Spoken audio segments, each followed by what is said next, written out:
Cada cosa en su lugar, ¿vale? Es decir, a cada uno lo que le toca y cada uno respecto a lo que le corresponde. ¿Conocen el refrán que dice que no mezclemos las churras con las merinas? ¿Lo conocen? Yo llevo toda la vida diciendo que no mezclen los churros con las merinas. Es decir, pero se ha tergiversado el refrán. En realidad no, los churros no son los mismos que las churras y las merinas no son los mismos que las meninas. Los churros son los que mojamos en el chocolate y nos lo comemos, y las meninas son las de Velázquez. ¿Sí? Bueno, algunos todavía están perdidos intentando descubrir qué, pero no pasa nada. Churras y merinas, ya no sé ni lo que digo, ya hasta yo mismo estoy confundido. Lo cierto es que, ¿qué son las churras y qué son las merinas? Pues las churras y las merinas son dos tipos diferentes de ovejas. Yo hasta que no lo busqué no tenía ni idea. Yo llevo toda la vida diciendo el refrán al revés.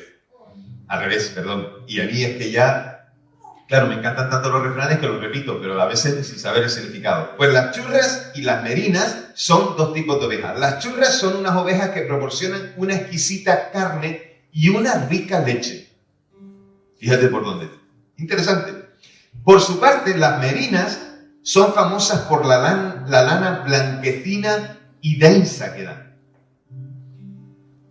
¿A que no sabías esto? ¿Cuántos sabían esto? No lo sabía, yo tampoco. No pasa nada, hemos aprendido algo nuevo. ¿Está bien? Lo que dicen los expertos es que no se pueden mezclar las churras con las merinas. ¿Por qué? No se pueden cruzar, es decir, no se pueden mezclar. Cuando se dice mezclar o cruzar es en el sentido de que no se pueden reproducir unas con otras. ¿Por qué? Porque ambos tipos de ovejas es un error desde el punto de vista de la productividad de esos animales, ya que el resultado que obtendríamos sería una oveja cuya carne y cuya leche no serían tan sabrosas ni la lana de tan buena calidad. Por eso de ahí viene el refrán de que no mezclemos las churras con las merinas. De ahí viene el refrán, ahora lo podemos entender. Por lo tanto, no mezclemos una con otra, por eso cada cosa en su lugar.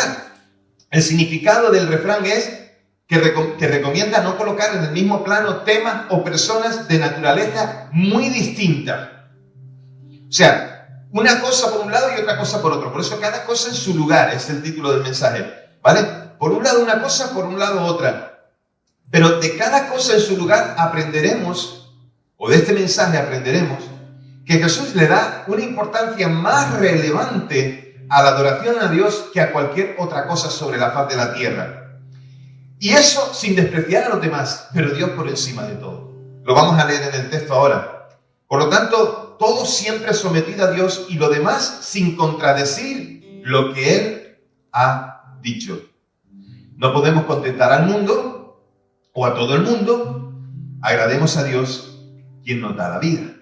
Ese es el objetivo de nuestra relación con Dios y por lo cual Él quiere que nos relacionemos con Él. Pero vamos a descubrirlo en el pasaje de Marcos que nos toca hoy. En Marcos capítulo 12, versículos del 13 al 17, ¿vale?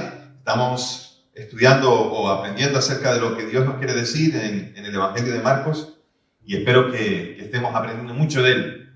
Repito, lo puedes leer en tu Biblia, Marcos 12, del 13 al 17, o lo puedes seguir en la pantalla conmigo. Dice así: Entonces enviaron a él algunos de los fariseos y de los herodianos para que lo sorprendieran en alguna palabra. Y viniendo le dijeron: Maestro, sabemos que eres hombre de verdad y que no te cuidas de nadie, porque no miras la apariencia de los hombres, sino que con verdad enseñas el camino de Dios. ¿Es lícito dar tributo al César o no? ¿Daremos o no daremos? Entonces él, como entendió la hipocresía de ellos, les dijo: ¿Por qué me prueban? Tráiganme una moneda romana para que la vea. Se la trajeron y él les dijo: ¿De quién es esta imagen y esta inscripción? Le dijeron: del César. Entonces Jesús les dijo: Den al César lo que es del César y a Dios lo que es de Dios. Y se maravillaban de él. Es normal que se maravillaran de Jesús y de sus enseñanzas. Es normal que la gente quedara atónita con él. Y es normal que nosotros también hoy quedemos maravillados y que quedemos asombrados de quién es este Señor tan grande. ¿Y por qué digo esto? No solamente porque lo dice el último versículo, sino que cuando te explique todo, lo vas a entender y vas a poder decir conmigo, es verdad, nuestro Dios es sabio y pone cada cosa en su lugar. Así que continúan pasando por delante de Jesús en esta última semana de la vida de Jesús, intensa por cierto, continúan pasando una serie de personajes, la mayoría de ellos autoridades religiosas o de autoridades políticas que se presentan delante de Jesús para probarle con ciertas preguntas. Ya le hicieron la pregunta de con qué autoridad haces estas cosas, refiriéndose a cómo tiró las mesas de los cambistas y de los vendedores en el mercado, en el atrio de los gentiles en el día previo a en la semana, el día que comenzaba la Pascua. También le preguntan que con qué autoridad, por ejemplo, él podía hablar de las cosas que hablaba. Y todas estas cosas empezaban a hacer las preguntas de una y de otra manera. Y ahora le preguntan de esta forma sigilosa, intentando descubrir si podían encontrar una trampa para hacer caer a Jesús. Continúan las preguntas que le ponen a prueba, pero también ellos sabían que estaban derrotados delante de Jesús porque Jesús siempre le daba una contestación que los dejaba sorprendidos, que los dejaba maravillados y que a lo mejor también a algunos los convencía, pero que a otros muchos les endurecía su corazón. Y era la razón de estos. Ellos lo querían atrapar, Jesús siempre escapaba. Ellos lo querían acusar, Jesús siempre salía con una buena contestación. De hecho, ya os dije que en el momento del juicio a Jesús lo acusan con mentiras, porque no pueden decir una cosa u otra de él con tal de crucificarlo, sino que por medio de las mentiras es que le llevan a la cruz. En ese versículo 13 y en adelante vemos, especialmente en ese versículo 13, vemos la mezcla que no se debe juntar, pero en esta ocasión estaban juntos. Esto de que tú dices que son enemigos íntimos, pero cuando tienen una causa común se alían para poder lograr eso y después seguirán peleados igual. Pues los herodianos, de los cuales nos habla el texto, y los fariseos eran grupos totalmente al contrario u opuestos. Era una mezcla explosiva que estuvieran juntos. Y lo que dice el texto es que los enviaron. ¿Quién los envió? No se sabe, no lo dice el texto, pero se supone que el Sanedrín o alguien lo enviaría para ver si conseguían hacerle caer en la trampa. Los primeros, los fariseos, ellos eran pulcros cumplidores de la Torá. Y los segundos, ¿verdad?, eran vendidos, o sea, judíos vendidos al Imperio Romano, ¿verdad?, para recibir los privilegios de Roma. Y entonces también dicen que estaban ellos paganizados en extremos, es decir, habían abandonado todas las prácticas del judaísmo para volverse a las prácticas de Roma y a sus dioses y a todas esas cosas. Así que Jesús se encuentra aquí en una situación en la que tiene necesariamente que dar una respuesta directa a aquellos que le están preguntando, poniéndose bien o de parte de los fariseos o poniéndose bien de parte de los herodianos. Si Jesús consentía en pagar tributo al César, los patriotas judíos, es decir, los fariseos, dirían que por esa razón era por la que lo rechazarían, porque estaría dándole culto a otro. Pero si se oponían, los romanos lo arrestarían porque estaría diciendo que no daría su ofrenda o su adoración al Dios vivo. Entonces comienzan por hacerle un reconocimiento de su personalidad, de quién es él, versículo 14. Y claro, vienen con adulación, porque cuando quieres algo de alguien, cuando quieres algo así, pues lo que haces es que vienes con adulación. Viene para adular, vienen adulando, diciendo, bueno, es que tú que eres tan bueno, ¿no? Esto es como cuando en el matrimonio, ¿vale? Pues entonces queremos algo del otro, ¿verdad? Y entonces venimos diciendo, o cuando nuestros hijos quieren algo de nosotros, los padres, y nos dicen, bueno, tú que eres tan bueno y tan misericordioso, tú que... Yo, cuando vienen así, ya yo sé que hay algo que quieren. Entonces Jesús sabía que lo estaban adulando, no lo estaban reconociendo como tal, aunque Jesús sí que realmente tenía la autoridad de la cual ellos le estaban definiendo que tenía. Dos expresiones interesantes, porque ellos le dicen, sabemos que eres un hombre veraz. Lo halagan diciéndole que él es alguien que siempre dice la verdad. Y la segunda cosa que le dicen es que no mira las apariencias de los hombres. Y el sentido es que Jesús no se dejaba sobornar por nadie. Y da igual quién fuera quien estuviera delante, Jesús les hablaba con autoridad, les explicaba las cosas y les enfrentaba a su realidad. Da igual que fuera un hombre, una mujer, un soldado, que fuera un niño, que fuera alguien que fuera un político o que fuera alguien que tuviera algún tipo de autoridad religiosa. Jesús siempre les hablaba de manera que no se casaba con nadie. Esta expresión sí que la entendéis, ¿verdad? Sino que Jesús hacía lo que tenía que hacer. Jesús era fiel a Dios en su enseñanza y no se acomodaba al mensaje de la gente o intentaba amoldarse a lo que la gente esperaba que él dijera. Aquellos que traen un complot planificado contra Jesús reconocían que Jesús tenía autoridad, aunque no la aceptaban, pero reconocían que tenía autoridad. Como Señor, en el griego, Kyrios, el equivalente en hebreo a Yahvé, se señala que Jesús es Dios, se señala su divinidad, se señala que Él es el Señor. Y se señala su autoridad final para sacar todas las cosas a la luz y dar justa retribución a los hombres. El Nuevo Testamento en todas sus facetas, en todas sus partes, nos muestra la autoridad de Jesús sobre la naturaleza. Por ejemplo, cuando le dice a las olas y al mar y a los vientos que se calmen, que se detengan. Pero también tiene autoridad sobre la enfermedad, sobre el pecado, sobre los espíritus inmundos y también sobre el mal y la muerte. Jesús tiene autoridad. En definitiva, la pregunta que le plantea es tan enrevesada que responda como responda, no va a poder satisfacer a ninguna de las dos facciones que están allí, ni a fariseos ni a herodianos.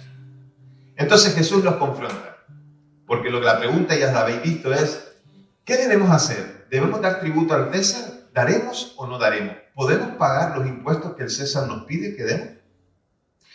El Maestro, el Eterno, Jesús, sabe que ellos son unos hipócritas, porque lo que quieren es hacerle caer en una trampa. Jesús sabe que a ellos no le importa cuál es la verdad que él tenga que decir. Lo que quieren es hacerle caer en la trampa. La moneda que piden que se les traiga era, se supone, un denario. Y un denario era el valor correspondiente al salario de una persona por un día. Una moneda. Esa moneda era una moneda pues, como las que conocemos ahora. Ahora ya no tanto, pero antiguamente, si os acordáis, las monedas, por un lado ponía la cara del presidente del gobierno o del rey de la nación, y por otra, pues alguna cosa, ¿verdad? Pues la moneda que le trajeron a Jesús era un denario. Y el versículo 16 dice que le trajeron esa imagen, esa inscripción, y que él la miró junto a ellos y se las enseñó y le dijo, esta moneda, ¿qué imagen tiene? La del emperador. Se supone que el emperador que gobernaba en aquel tiempo, se cree que era Tiberio, que gobernó desde el 14 hasta el 37 después de Cristo. Y la inscripción decía, por un lado, Tiberius Caesar Divi Augusti Filius Augustus, y por el otro decía, Pontificex Maximum. Lo traduzco, ¿verdad? Oye, ¿os acordáis cuando se estudiaba latín en los institutos? ¿Sí? La primera declinación, ¿os acuerdas alguno de la primera declinación? ¿Para qué, no? ¿Te acuerdas de la primera declinación, Rosa? ¿Rosa? Ni madre. Lo que decía la moneda por un lado es Tiberio César, hijo del divino Augusto.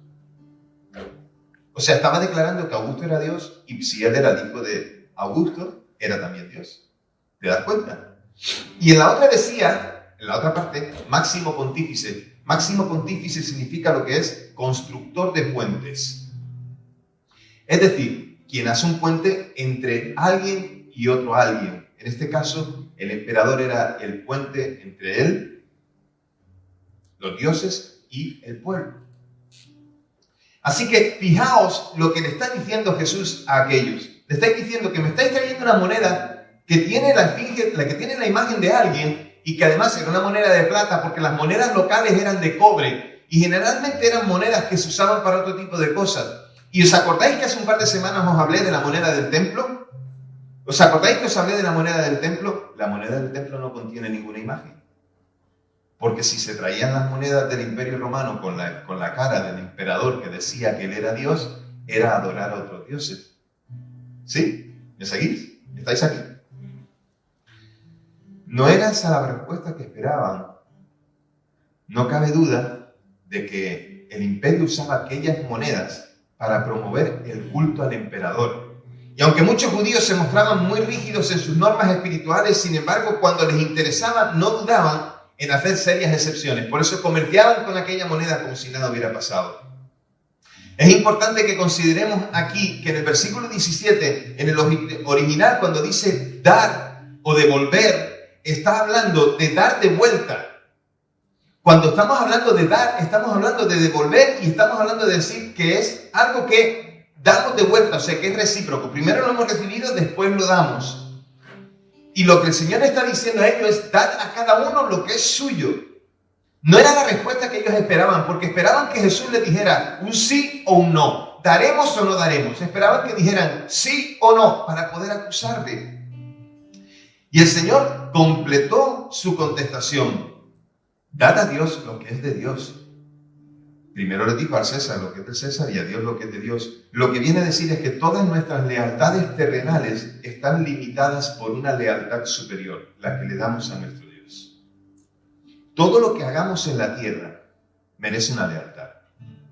Todos podemos ser leales a nuestra esposa, pero no amarla más que a Dios. Todos podemos ser leales al empresario para el cual trabajamos, pero no podemos ser más leales que lo que le seremos a Dios. Todos podemos ser leales a cualquier circunstancia en la vida, pero nunca debemos dejar que esas lealtades sean mayores que las que le damos a Dios mismo. Esa es. Así que Jesús, al hablarle de estas cosas, le dio una estocada con su contestación. Otra vez ellos se sintieron humillados y además en público, porque Jesús estaba haciendo todas estas cosas en público. Si debemos dar al César lo que le pertenece, entonces debemos dar a Dios lo que a Él le pertenece. Cosa que ellos no estaban cumpliendo. Por eso también no solamente les dio la contestación que no esperaban, sino que encima les dijo que era lo que ellos estaban haciendo y lo estaban haciendo mal. Para una iglesia perseguida, en el tiempo que Marcos escribe esta carta, dentro del Imperio Romano, esta enseñanza de Jesús tenía una referencia importante para ellos. Porque aunque Marcos no lo menciona, si el César pide lo que le pertenece a Dios y no a él, ellos por razones de conciencia no se lo podían dar. Muchos cristianos en aquel tiempo murieron por rehusar dar una pizca de incienso a la estatua del César como adoración. Si le daban adoración al César con el incienso, estaban reconociendo que el César era Dios. Y muchos cristianos que no lo hicieron fueron acusados y fueron llevados al circo delante del emperador, a los leones, o fueron matados por gladiadores. ¿Por qué? Por el simple hecho de decir: no adoraremos a otra estatua, no le daremos nuestra adoración o lealtad a un Dios que no es Dios, sino se la daremos solamente al que nos salvó. Esto era de mucho valor y estas palabras tienen mucho sentido para aquellos que las leen y entienden que su última lealtad debe ser al Señor. Quienes le habían hecho esa pregunta para tentarle eran beneficiarios de un sistema político romano. Ellos recibían esos beneficios. Eran muchos los privilegios y las concesiones que Roma hacía a aquellos líderes religiosos. Y por consiguiente, justo era también que ellos tuvieran que darle el impuesto a aquel que les hacía un beneficio. Sin duda, aquellos hombres quedan maravillados, porque la frase que les da es para quedarse maravillado. La contestación que les da los deja a ellos sin ningún argumento.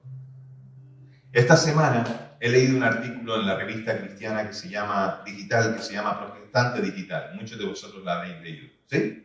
¿Alguna vez habéis leído algún artículo de él? Justo esta semana hay un artículo en el que Protestante Digital escribe acerca del gobierno francés. El gobierno francés y dos de sus ministros en las últimas semanas han hecho una acusación contra la iglesia evangélica directa. Y la han hecho delante de los medios de comunicación, la han hecho en público, una acusación directa. Y la verdad es que es una situación triste, pero eso está ocurriendo. Y es una acusación a la iglesia evangélica por su predicación y por su vivencia.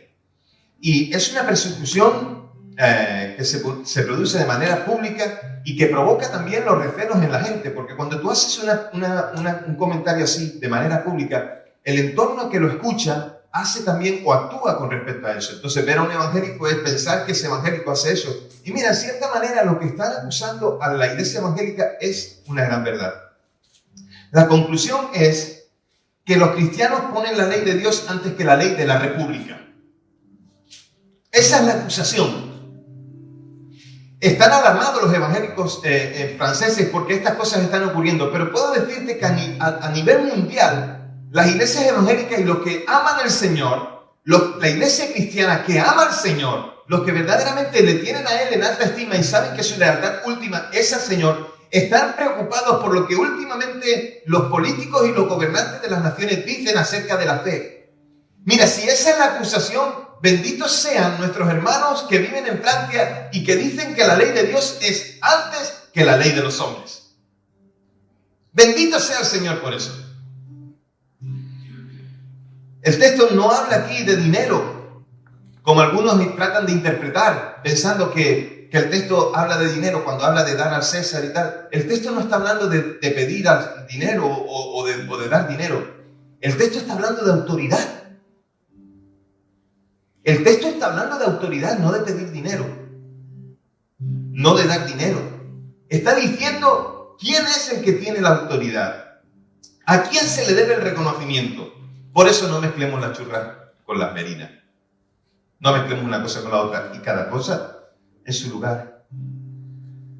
Debemos tener claro que la deuda al César, llámese Estado, llámese gobierno, llámese quien sea, no puede estar al mismo nivel que la deuda del Dios eterno.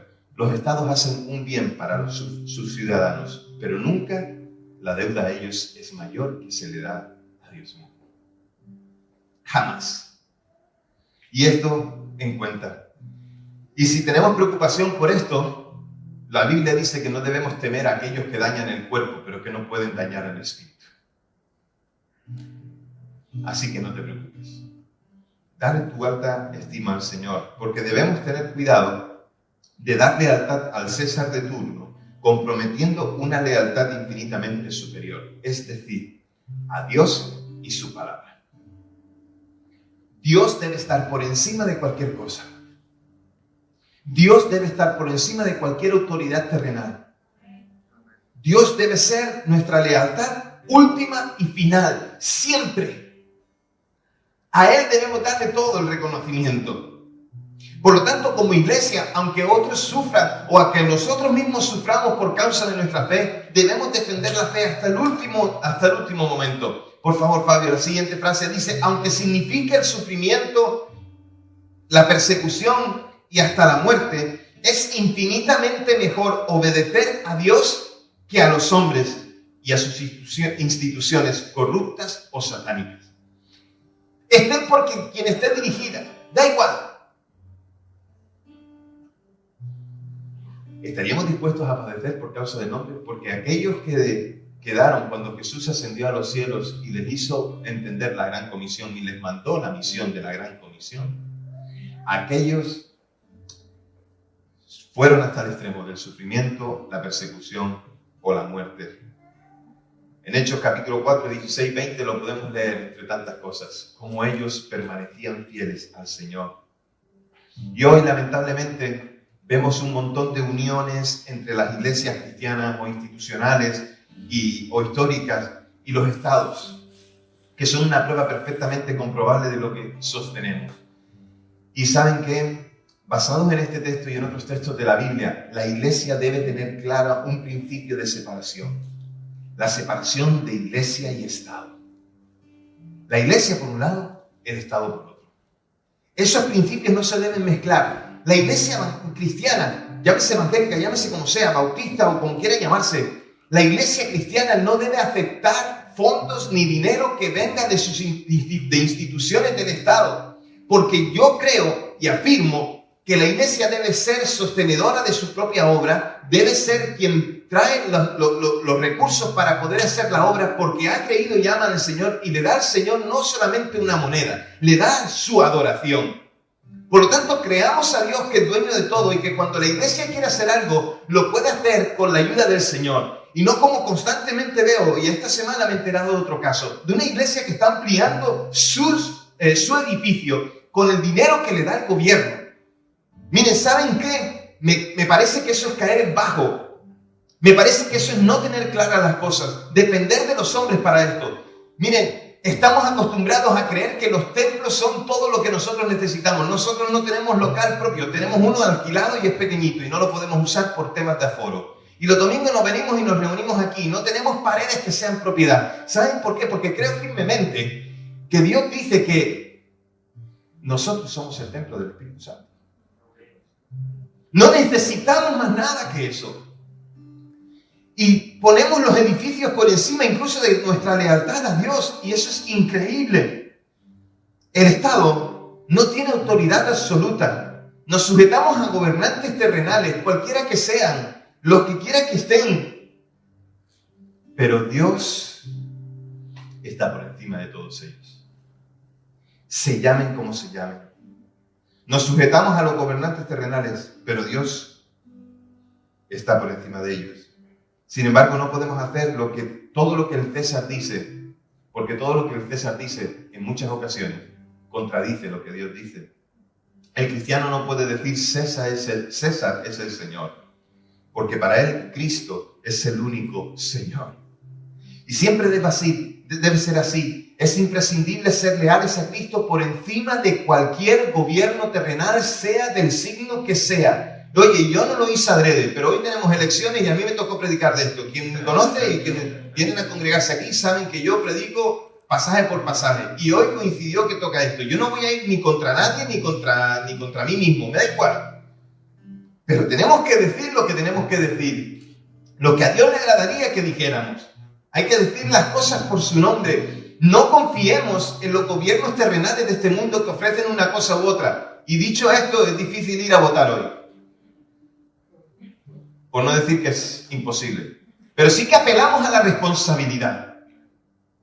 Apelamos a la responsabilidad de la libertad de conciencia que tenemos y en esa íntima comunión con Dios que decimos tener. Aunque el Señor advirtió de que la lealtad a Él a alguno le costaría la vida. Y es cierto que el Estado no puede legislar a quien adoramos. No debe, pero lo hace. Quien gobierna nuestras conciencias no puede hacerlo. O quien constituye la máxima autoridad de nuestras vidas es Dios. Y así nosotros lo hemos determinado. En el respeto al otro que piensa diferente, el Estado no me lo puede imponer. Cristo reconoce la legitimidad de la autoridad humana. La está reconociendo, el pasaje nos lo muestra. Pero esta autoridad no es absoluta. Porque aquel que gobierna está también bajo autoridad, aunque no lo reconozca. Y Dios es el soberano de todo.